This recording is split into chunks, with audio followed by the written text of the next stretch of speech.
네, 안녕하세요. 정충진 변호사입니다. 네, 대한민국 최고의 경매 전문 변호사가 최고의 노하우를 알려드리는 그런 시간입니다. 예, 이 신나는 음악과 함께 오늘도 굿모닝 영상 칼럼 한번 시작해 보도록 하겠습니다. 여러분들 그 신탁사 공매라는 말 들어보셨나요? 예, 경매, 공매는 많이 들어보셨겠습니다만은 이 신탁사 공매로 수익을 낸다. 경매 초보분들은 아직 잘 모르실 텐데 또 다른 신세계 이 신탁사 공매로 3, 4개월 만에 1억 6천만 원 수익을 낸 그 비결에 대해서 오늘 알려드리도록 하겠습니다. 그러면 본격적으로 방송을 한번 시작해 보겠습니다. 예, 신탁사 공매가 뭘까요? 경매는 잘 아시죠?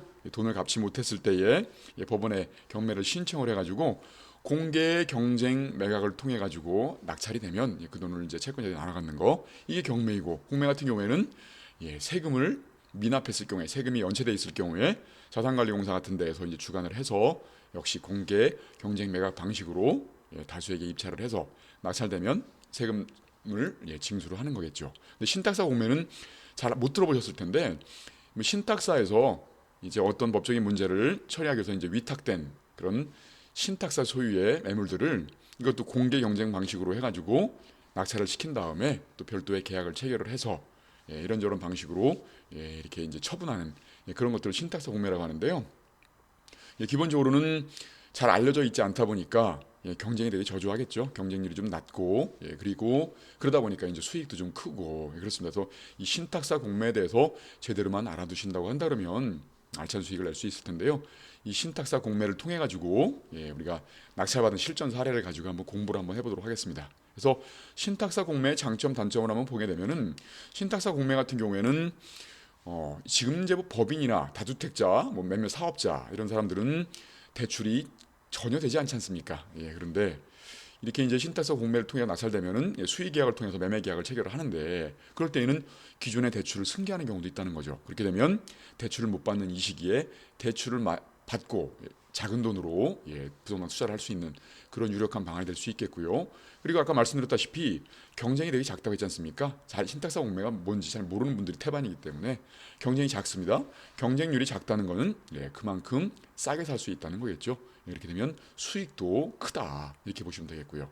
근데 이제 이게 장점만 있지는 않고요. 단점이, 실제로 이제 경매나 공매 같은 경우에는 그 권리 분석의 핵심만 알게 되면, 낙찰자가 인수하는 거, 인수하지 않는 거, 이 원리만 알게 되면 굉장히 권리 분석이 쉬운 편인데, 신탁사 공매 같은 경우에는 기본적으로 모든 것들을 자기가 다 알아서 등기부 같은 것들도 다 떼보고, 뭐 새로 추가로 인수할 권리가 있는 것인지 이런 부분들을 꼼꼼히 체크를 하고, 그리고 이제 임차인 같은 경우에 있다고 한다면 또 어떻게 명도를 할지도, 모든 것들을 자기 자신의 책임하에서 해야 되기 때문에 이 권리 분석이 굉장히 어려운 편입니다. 그래서 경매 초보들이 접근하기에는 좀 쉽지 않은 그런 영역이다, 이렇게 보시면 되겠는데요. 그리고 명도 같은 부분들도 경매 같은 경우에는 명도를 할 때 이제 협상이 안 되면 인도명령이라는 제도가 있죠. 그래서 간단히 인도명령 결정을 받아가지고 강제 집행을 하게 되면, 어떻게 보면 이제 칼자루, 명도의 칼자루는 낙찰자가 쥐고 있다, 이렇게 보여지는데, 공매도 그렇고 신탁사 공매도 그렇고 이런 인도명령 제도라는 게 없습니다. 그러다 보니까 협상이 안 되게 되면은 비용도 크고, 그다음에 시간도 오래 걸리는 명도 소송을 통해서 명도를 끝내야 되는 그런 부분이기 때문에 아주 적절한, 아주 효과적인 그런 명도의 노하우가 필요하다, 이렇게 보시면 되겠습니다.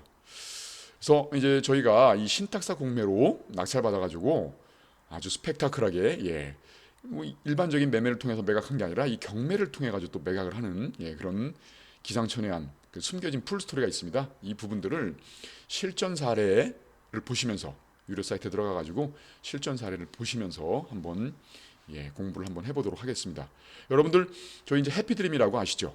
얼마 전에 방송에도 올려드렸는데, 저희 이제 제가 카페지기로 있는 행꿈사에서 제 강의를 들었던 수강생들 중심으로 해가지고 그 총 자본금이 9억 9천인 주식회사를 하나 설립을 했습니다. 그래서 그 주식회사를 설립해가지고 저희 이제 법무부에 열린해서 컨설팅을 해주는 거죠. 그렇게 해가지고 일반 물건, 특수 물건, 제가 이제 경매뿐만 아니라 부동산 전망도 하고 저평가된 유망 지역도 찾아낼 수 있는 그런 성과를 갖고 있다 보니까 굉장히 지금 높은 수익을 올리고 있죠.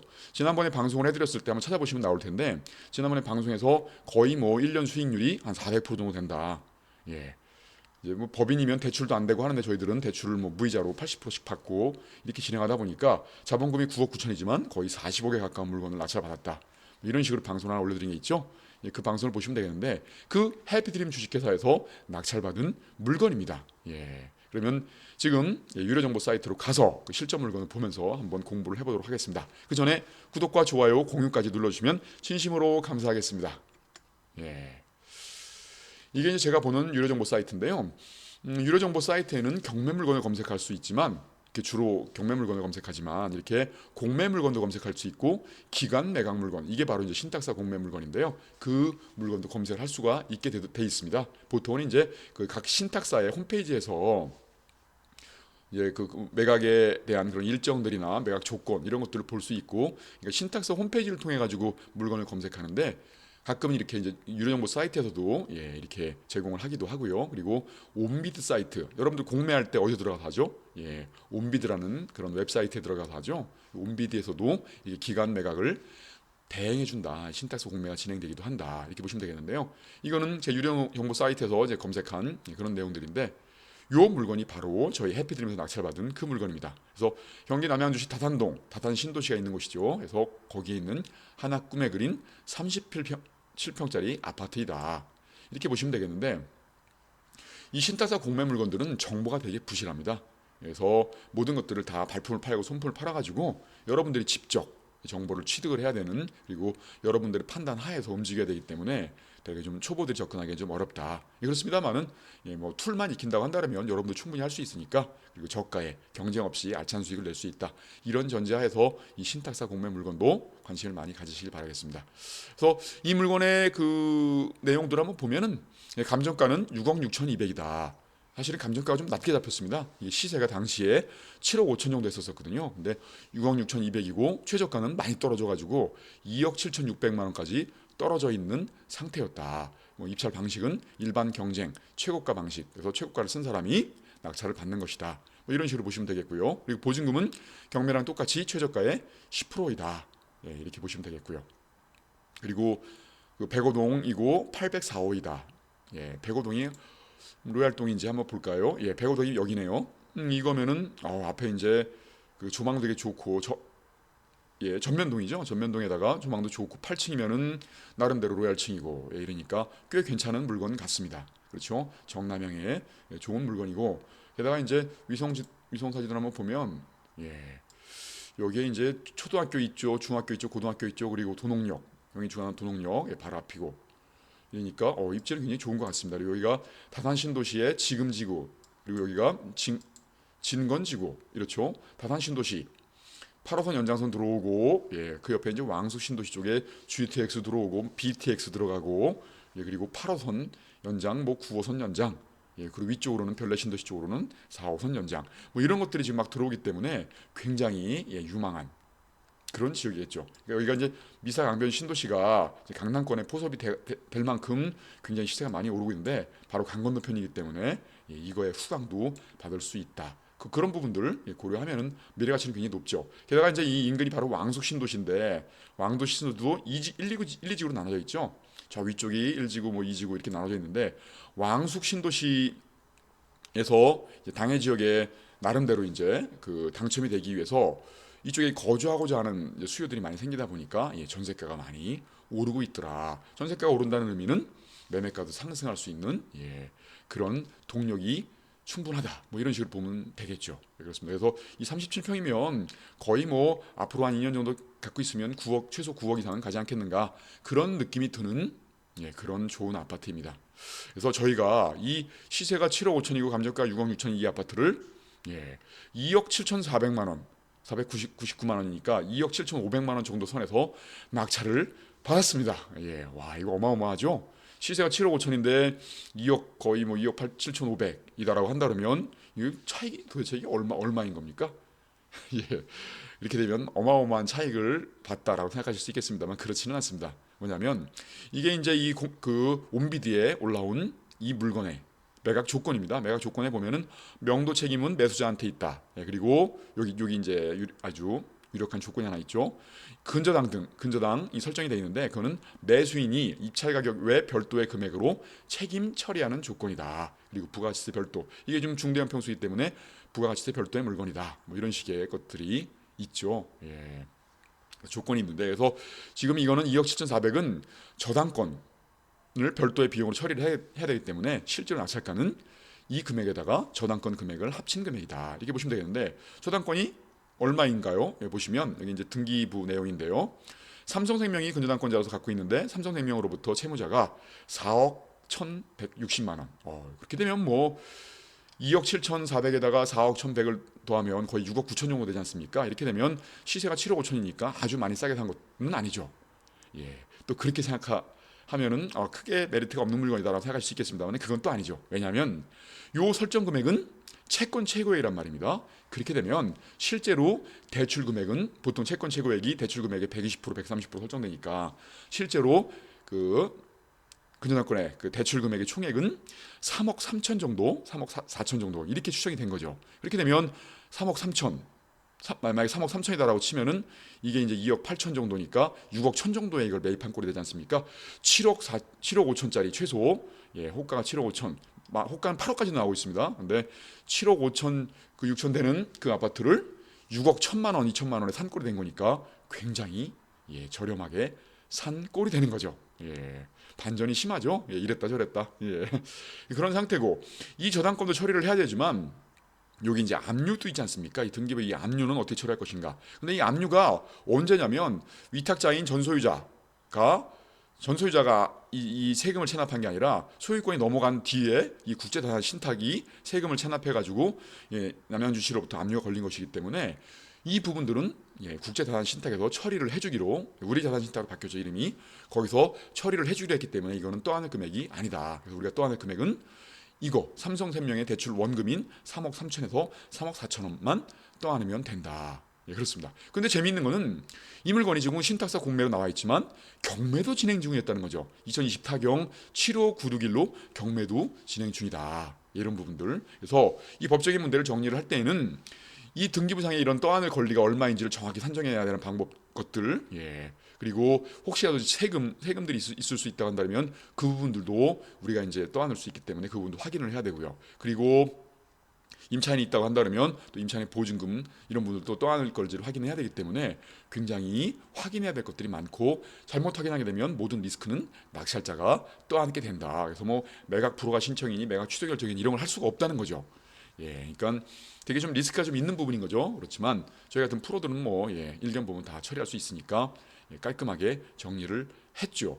근데 이제 이게 마침 경매가 들어가 있다 보니까 우리한테는 또 특별한 옵션이 주어진 거죠. 이 물건들을 낙찰 받은 다음에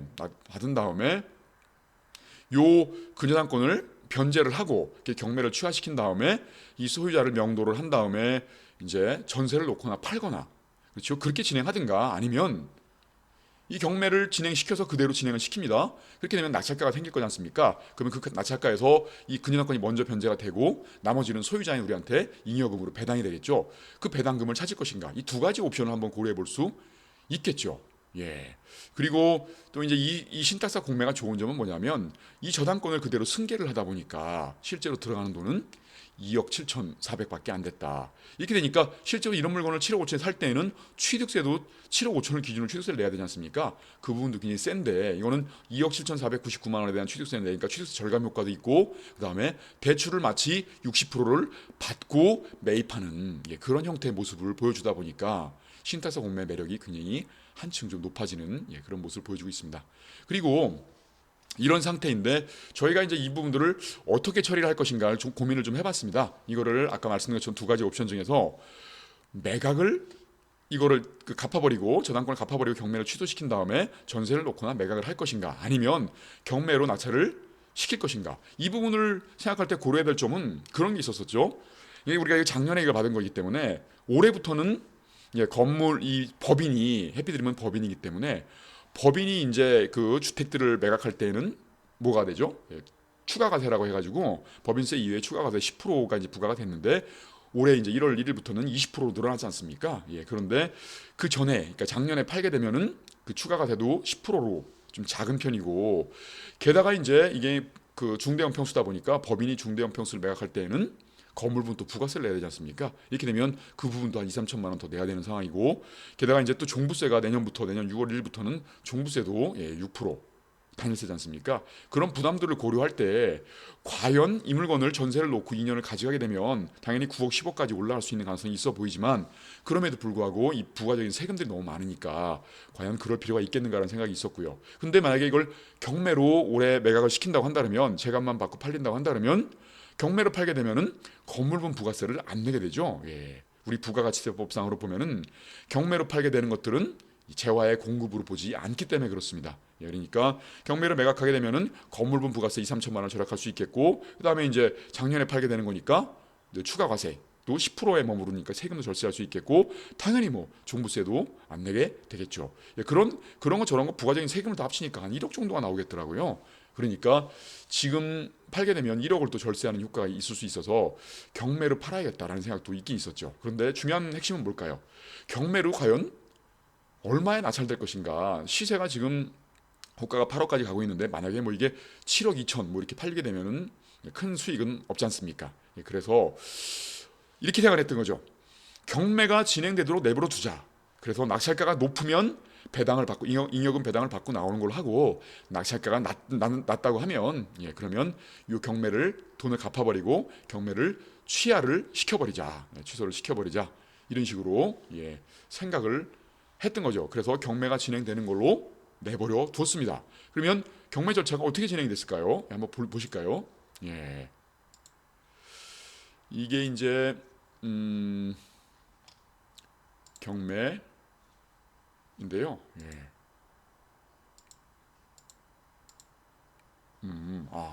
경매 번호 사건 번호를 치고 들어가야겠네요. 다시 한번 들어가 보겠습니다. 예. 이 물건으로 들어가서 아까 사건 번호가 뭐였죠? 경매 사건 번호가 2020 타경 여기 있네요. 75961. 2020 타경 75961 한번 경매 사건을 검색을 해보면 여기 있네요. 75961. 예. 그러면 경매가 진행이 되는데 무려 7억 8,200만 원 19명이 섭니다. 원체 이제 입지가 좋다 보니까 19명이 경쟁해가지고 7억 8,200만 원에 낙찰이 됐습니다. 우리가 매매한 금액은 6억 1천만 원, 6억 1천에서 6억 2천 정도 이렇게 이제 매입을 했는데 7억 8,200 거의 뭐 저희가 잔금 낸 지 한 3개월 조금 넘어가지고 7억 8,200에 매각이 되다 보니까 시대 차익만 해도 거의 1억 6천, 7천 정도가 나오는 상황이 됐죠.